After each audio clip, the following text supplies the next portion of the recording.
የእምነታችን ጀማሪና ፈጻሚ ሊቀ ካህናትና ሐዋርያ ጌታችንና መድኃኒታችን ኢየሱስ ሞቶ አልቀረም፣ ተነስቷል። 101% እርግጠኛ ነኝ። ያው ሞቼ እንደማልቀር እንደምነሳ እርግጠኛ ነኝ።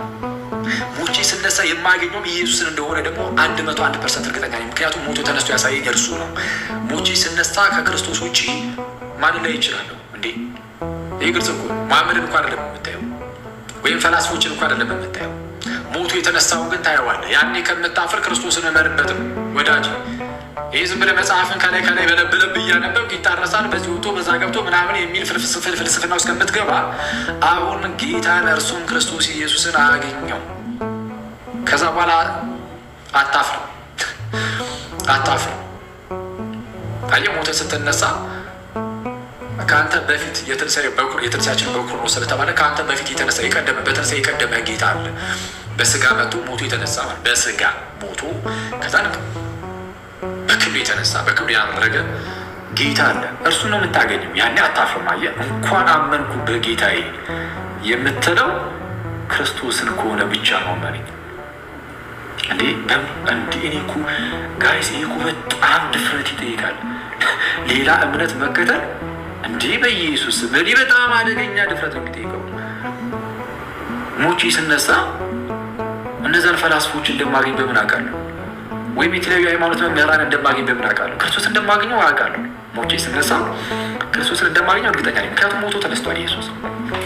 መጽሐፍ ቅዱስ ብቻ አይደለም ያለው፣ በሪዝኒንግ ማስረዳት ይቻላል። ቅድም እንዳሳያችሁ ማንም ሰው ለውሸት ብሎ ራሱን ለአደገኛ ሞት አሳልፎ አይሰጥም።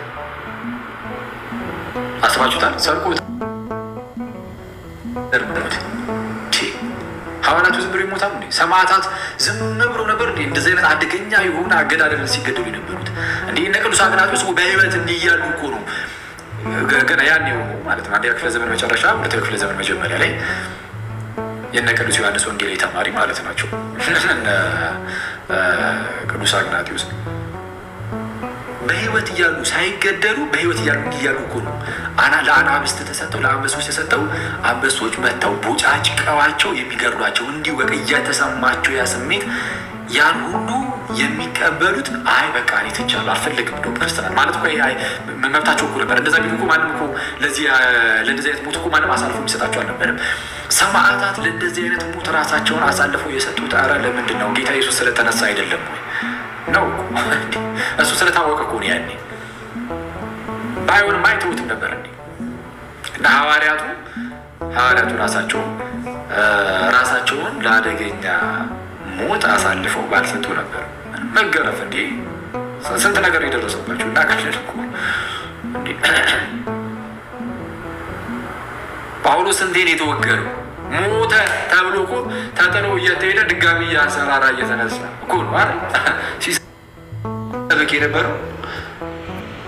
ምን በዛ ደረጃ እንዴት መከራ ሊቀበሉ ቻሉ? ምን ብለው በዛ ደረጃ መከራ ሲቀበሉ የነበሩት እንደው ገነት ንግባ በሚል ብቻ አይደለም፣ ኧረ የምርም ኢየሱስ ተነስቷል በሚል ነው። እሱን ደግሞ አይተናል ብለው ነው እየመሰከሩ ያሉት። ባዩት ነገር በውሸት በሰረቁት ነገር ጋይስ በተአምር እንደዚህ አይነት ዋጋ አይከፈልም። ማንም ሰው ከእናንተ መካከል ማን ነው በውሸት እንደዚህ አይነት ሞትን ለመሞት የሚፈቅድ? ማንም የለም።